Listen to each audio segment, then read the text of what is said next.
Today is Thursday, July 24th, and Ozzy Osbourne died a couple days ago. And so I thought I would talk about this a bit because I am a pretty big Black Sabbath fan going back since I was a teenager. And like many of you, I connected quite a bit with Ozzy Osbourne as a fan. Obviously, most of us didn't know him, but we know a lot about him, from the media and our personal connections with him through our music. He was born in 1948, December, as John Michael Osbourne, and grew up in Birmingham, England. As far as we know, a working class background. His father was a working man. They were very humble. He talks a lot about the poverty they lived in. Didn't have enough to eat. He talks about all this in interviews, countless interviews over the years, how broke they were. And I tend to believe him. He seems pretty sincere about that. And how his dad one day told him, I've got two things in mind for you, either prison or something special. And I guess he got the latter. Now, for those who don't know, Ozzy Osbourne is considered maybe one of the most important musicians in heavy metal history. And, this phrase heavy metal, it's a funny phrase because you can ask 10 different people what heavy metal is, and, you might get, 2 to 4 or even 5 different answers because the definition of the phrase heavy metal has changed over the years. But I think the best way I heard it put was Black Sabbath may not have been the first heavy metal band, but they are the ones who made it heavy. Personally, I think if you've got to put a crown on one band, it's got to be Black Sabbath. Their first album came out, I think it was 1969. So we're not even in the 70s yet, and we've got a band playing what very much resembles modern heavy metal. And I can remember, I think I was still in my teens. I was maybe 18 or 19, and my friend, my bass player, my band comes up to me and he asks me about, who do you think is heavier, Black Sabbath or Led Zeppelin? And I thought the comparison was strange because my definition of heavy was obviously different than his. At that time, my definition of heavy was mostly due to guitar sound. So, to me, the heaviest sounding bands were like, Metallica and Justice for All, where allegedly they used 50 guitar tracks for the rhythm. It's a very peculiar sounding album, and when you really listen to it, you can almost buy it. It's very peculiar and strangely thick, yet can be oddly thin in a way too. Anyway, the album Necroticism Descanting the Insalubrous by Carcass, that to me was an extremely heavy sound. And maybe the heaviest for me was the band Death when I picked up the album Human and it came on and I just went, wow. Very similar to what I heard when I first listened to Slayer, the song Silent Scream. Anyway, some of you might be laughing like, why do you care about what's heavy? What does it matter? I don't know. That's just, for some reason, maybe because of my emotional turmoil growing up and all the darkness I felt in my life, for some reason, I needed to find the heaviest music. And to me, that was the most guitar heavy band. So it was hard for me to say who's heavier, Black Sabbath or Led Zeppelin, to really take it seriously. But it wasn't very hard for me to say, well, of course, Black Sabbath. But I think I was intrigued at the concept of someone believing that Led Zeppelin was as heavy as Sabbath. And so I started listening to Led Zeppelin more from that perspective, like, is this really that heavy? And they tended to be decidedly more hopeful on the whole. Led Zeppelin had a little more hope in their music. And so I eventually came back to my friend and I said, hey, Black Sabbath is a darker band. And so that makes them heavier because losing is heavier than winning. And I took a strange pride in, you know, thinking like, yeah, I'm with the loser, which is kind of strange when I think about it now. Like, why would I want to be with the loser? I don't know. Maybe I thought I was a loser and just I wanted to embrace it, see myself as some sort of hero of the losers or something. And maybe that's how a lot of people viewed Ozzy and Black Sabbath. Like, here's our heroes, the underdogs. But were they really losers? I mean, they were playing arenas by the end of the '70s, so they were certainly winners on paper. It would seem, although a lot of bands were getting ripped off left and right back then, because and probably still are. So after I was already on my hunt for the most ultra heavy recording ever, listening to Slayer and Creator and all these ultra heavy thrash death metal bands, I think I saw a video for the song Paranoid on MTV or something. And I went, wow, these guys are so cool and dark and unassuming. I really liked, there was something kind of restrained and almost kind of stoic about the rock and roll performance of the late '60s, early '70s Black Sabbath, but at least as depicted in the video, with all the mannequins and stuff for Paranoid. And I thought, wait a minute, that's Ozzy Osbourne. I know that guy. I saw him as sort of a funny guy that sang these, big arena rock songs. I didn't really see him as like this heavy metaler guy, but obviously that's what he was. But he just went a little more commercial in the '80s and '90s, and that's sort of the way I saw him. But I suddenly made the connection. Wow, yeah, this guy was doing really heavy music in the late '60s and '70s. I need to check this shit out. So I went, before the internet, you couldn't just go on Wikipedia and figure out which album to buy. I'd go to the record store and look, and I was trying to look at the back of the album, what year it came out, because I knew Ozzy was on the very early albums. And I was looking for the names, and there weren't any names on a lot of the backs of the tape. There were these Warner Brothers tapes, and they were all just sort of white on the back, and with the titles of the songs, and it just said copyright 1968 or whatever they said. So I had to guess. And I remember Paranoid was one of the first ones I picked up. I don't think it was the first. I think Master Reality might have been the first one I picked up. But I remember playing Paranoid for the first time. And first of all, I couldn't really tell if it was Ozzy because his voice sounded quite different back then. There are moments where you can really hear it, but there are other moments where it almost sounds like a different singer because he changed the way he sang in the late '70s and '80s. He had an almost, I don't know, like a bluesy quality to his voice. There was a power there. I mean, Ozzy's not known he's never been known for his technical ability. He's known mainly for his character and his strength. At least that's how I see it. If you want to argue whether he had a beautiful voice or not, I don't think he had a beautiful voice. I don't think he thought he had a beautiful voice. He had his strengths and he stuck to them, and it served him well, obviously. But I distinctly remember the song War Pigs the very first time I heard it, and I thought, well, this is strange. This doesn't really sound like, what I'm used to heavy metal sounding like.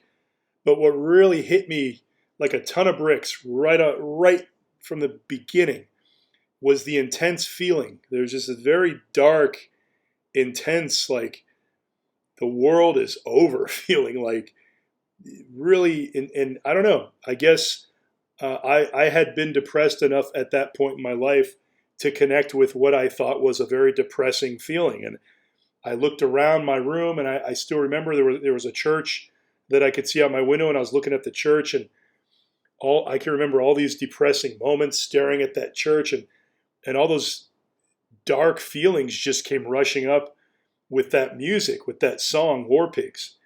And getting back to, the definition of heavy, I would say that was my introduction to the idea that, heavy isn't just about the music or the specific sonic sound itself. Because, Paranoid is it sounds, the production sounds kind of dated, although in some ways you can still crank it really loud and it'll still give you a good kick in the ass. It can, in some respects, stand up to today's music.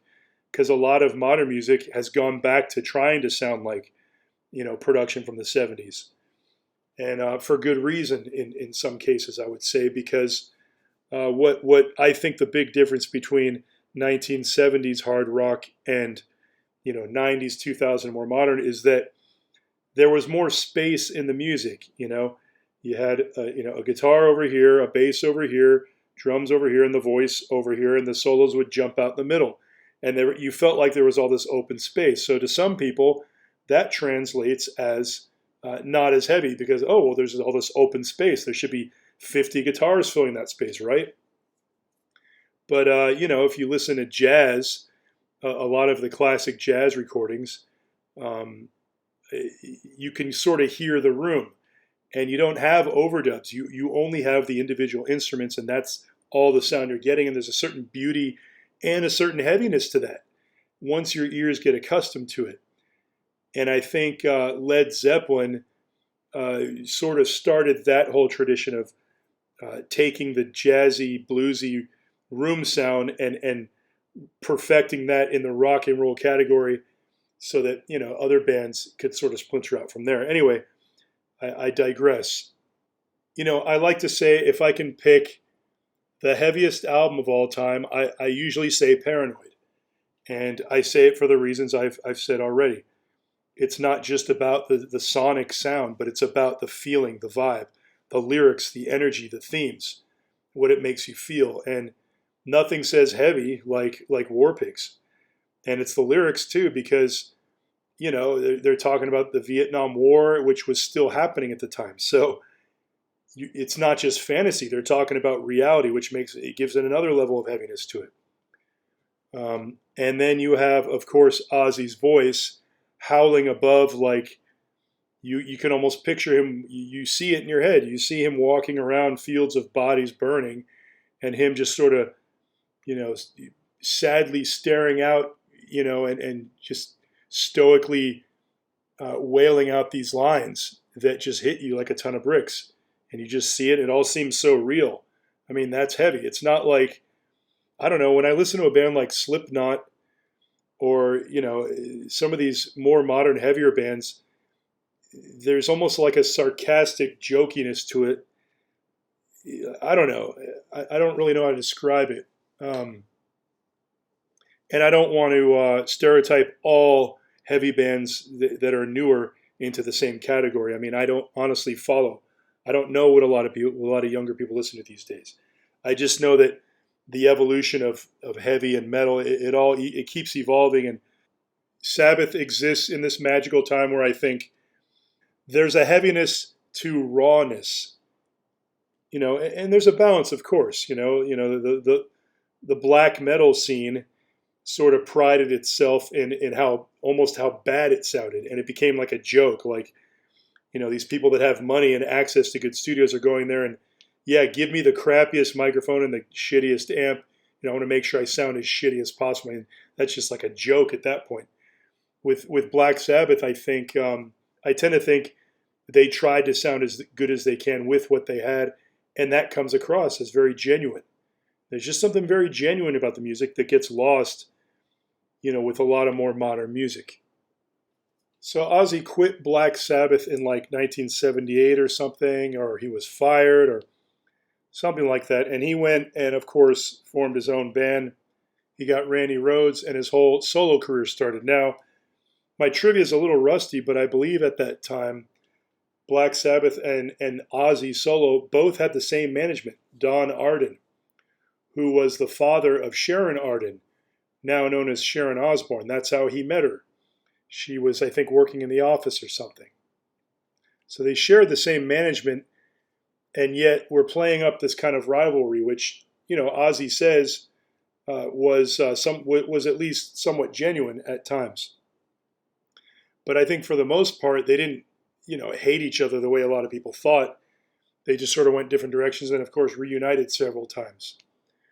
I don't want to knock Ozzy while he's gone and can't defend himself, and while people are mourning. I love Ozzy. I'm a big Ozzy fan, maybe as big as anyone. But having become a Christian, and being aware of the fact that Ozzy has called himself a Christian. I saw him say it on Headbangers Ball in the 90s. He held up his cross and he said, "I'm a Christian." And if you listen to the lyrics of the song After Forever, which I don't think Ozzy wrote any of the lyrics for Black Sabbath. I think Geezer Butler wrote pretty much all of them. But the song After Forever is a pro-Christian song. And I'm just throwing that out there to sort of counter the stereotype that Ozzy and Black Sabbath are nothing but satanic bands. I think that part of that, like this Blizzard of Oz right here, I mean, I wouldn't say that's like trying to gain Christian followers right there. They milked it. I believe Ozzy when he says, I will milk it because I like money. I like to make lots of dough, he said. And as I say in a lot of my videos where I talk about, the dark entertainment industry that I believe is behind a lot of these artists, and maybe even controlling their content and telling them what to sing about and stuff. I like to preface all of this by saying that, hey, if I was young and I was in their same shoes and presented with the same offer, I probably would have said yes too. So I don't want to sound like I'm judging these people too harshly. Let he without sin cast the first stone, right? At the same time, I think it's a mistake to ignore the evil of the industry that these people are involved with. And as I explained in a different blog, I do think that Randy Rhoads was probably some kind of sacrifice for the careers of both Ozzy and Black Sabbath. And I explained that connection in an earlier video, which I'm sorry, I can't remember which one it is right now. But if any of you are interested, you can ask me and I will get into it and I'll find it for you. And I think that Ozzy's worst drug-induced eras, where he was taking the most drugs and behaving the most erratically, I theorize, and I could be wrong, that a lot of that is guilt over Randy's death. And probably a lot of personal stuff, too, that none of us will never know about. I mean, the Wikipedia entry says that he was sexually abused by, gangs in school or something when he was a kid, which that's horrible. But it's the profile of a lot of these famous people. They're very traumatized, and Chester Bennington or whoever, even Phil Anselmo, I think, has a story like that. So I mean, I personally feel that there's a level of mind control with a lot of these individuals, and they're groomed very early, and they're profiled because of, and their damaged psyche is part of what molds them into the characters that they are. And anyway, my point was, I think that the erratic behavior of a lot of these people, I think if we knew exactly what they were going through behind the scenes, what was happening to them, what they were supposed to be doing, why is Ozzy, why are these artists pedaled out on the stage while they're, looking really bad, like in wheelchairs, and obviously too elderly to be playing. I mean, you've got your exceptions like Mick Jagger and Paul McCartney, but God, what are these guys doing? They're like pushing 80, and how are they dancing around the way they are? Ozzy was only 74 or something, and he was just falling apart. I have this theory. I think that part of the deal, Bob Dylan is another example. I think these people, when they sign the deal, whatever that deal is to get their fame, they're not allowed to retire. And that's why they keep having these false retires. And when viewed this way, you can actually pity them more. And not to say that we should look down on Ozzy and he's just this pitiful human being. That's not what I mean. But what I mean is, while I can sit here and judge Ozzy and say, well, he worked for evil people and he was in an evil business, and that's really terrible. At the same time, I'm sort of viewing him as any human being who as a youngster would have said yes to some, like, you want to be a rock star? Hell yeah, my life sucks. The bullies are hunting me down at school and beating me up and raping me or whatever he went through. I mean, yeah, I don't blame him at all for being naive and maybe saying yes and signing his name on a dotted line, and then years later looking back and going, maybe I should have done that, but it's, you can't get out of it. It's too late or whatever. So in a way, I think that this theory of mine, or this theory that a lot of people have, in a way, it can actually humanize these people more, because, you look at Ozzy doing this face right here, and you start to feel a little sorry for them. It's like, well, what else are you going to do but embrace it? Are you going to fight against it? I mean, I think that people deal with this situation differently. And I think you don't really have a choice but to either completely embrace it and let it consume you, and, like Scott Weiland, or, all right, I'll just ride the wave as best I can and make the most of it. And some fare better than others. And I think some people are destined to be a sacrifice. I think Scott Weiland was destined to be a sacrifice. I don't think Ozzy had to be a sacrifice, because I think that was Randy Rhoads' role. I think the last time I saw Black Sabbath was in 2006 when they played with Iron Maiden at Ozfest. And I believe that was the original band with Bill Ward and everything. And I'm not saying that to brag or whatever. I'm just saying that at that time they sounded pretty good, and Ozzy was singing pretty good. I don't recall being put off by his vocal performance. I think he was a pretty damn strong singer right up to there. But he declined quite a bit. And honestly, I used to listen to YouTube videos of concerts they did on their various comeback tours, and they'd be singing a song like Children of the Grave, where he sings, I don't want to knock a guy that's that's gone, and I don't want to make people feel bad who are mourning, but he sounded very bad, like he could not hit the note correctly, and it was a very simple song. And the point being is, he was already done. He couldn't sing anymore, and they kept pedaling him out up there, and I feel like it's almost like a humiliation ritual. And so again, I'm saying this in the interest of have some humanity, have some empathy. Like, he may want to go out on stage, but it's like, don't pedal him out there to make a fool of himself. And, there were a lot of people crying in the audience here. And I'm sure a lot of them were in their minds and hearts were thinking, oh, thank you, Ozzy, tears of joy. But I mean, I'm sure that there were some people that saw it for what it was, which was like, poor Ozzy, he's got to go out like this. He doesn't look that great. He doesn't sound that great. He wants to say goodbye. And I don't know, there's a very tragic side to that as well. And, it kind of reminds me of David Bowie a little bit. I mean, David Bowie's departure was quite odd and cryptic. It's like he wanted to make art out of it. And it's almost like his last album was this, homage to his own death. It was very strange, but I guess I'm just making the comparison that it kind of seems to me that Ozzy knew he was going to die, and that this whole concert was kind of like a going away party or a going away ceremony of sorts. But again, I have no doubt he wanted to go out there, and if that's actually genuinely true, then I'm glad he was able to. God bless him for that.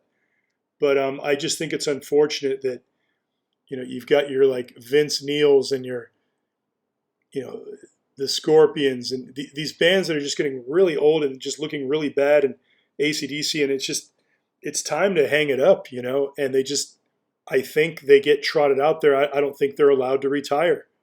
If I'm really honest with myself, there's just a lot of darkness here, and I think this exit of Ozzy's, I don't know, it doesn't actually sit that well with me. When I look at the video footage of this performance, something doesn't sit well. There's something very tragic about it. Seeing him wave his hands like this, and I don't know, it's something very. I used to think to myself, how is it going to feel when Ozzy's gone? He's such an icon. He's such a prominent part of the music culture that I've been into for so long. And I must say that, I wouldn't say anticlimactic is the word. I would just say say a prayer for Ozzy, pray that his soul rests easy, and that that he made it to a better place. That's what I'm going to pray for. I hope that Ozzy is at a good place now, and that whatever was plaguing him, whatever demons were plaguing him in his life, have gone, and that they are no longer afflicting him, and that he could rest in peace. And I guess maybe a good way to end this is, there's a story I really like about Black Sabbath, and it has to do with these crosses that all four original members of Black Sabbath are often seen wearing. And you may know this story already, so maybe this is boring to you, but when Black Sabbath first started getting, big, and Ozzy's father heard the song Black Sabbath, which is a very heavy, dark song. According to Ozzy, his dad looked at him and he looked very concerned. He said, "Son, what, are you okay?" And he was so concerned that the music was so dark that his dad, who made tools, I think, for General Electric or something, he went out and handcrafted these crosses, and he gave 4 of them to the group, and they wore them at every show. And if you look at the early Black Sabbath and all through the 80s, Tony Iommi wore his for years. And I just think that's very interesting, the idea, and kind of ironic in a way when you think about the fact that, this is supposed to be the band that made up satanic heavy metal. They're the culprits. They're the guilty. They put Satan in rock, in heavy metal, or whatever cliche you want to superimpose on them. And they're sitting there wearing these crosses, almost like as protection against the energy that they're conjuring up themselves. And that's always, I find that a very profound concept to contemplate whenever I'm listening to Black Sabbath. So again, God bless Ozzy Osbourne. May he rest in peace. And I don't mean any offense to fans or his memory, but I got to be as honest as I can be here, because I'm not here to bullshit you people. And I feel very unsettled about his departure, and I really hope that he is in a better place today.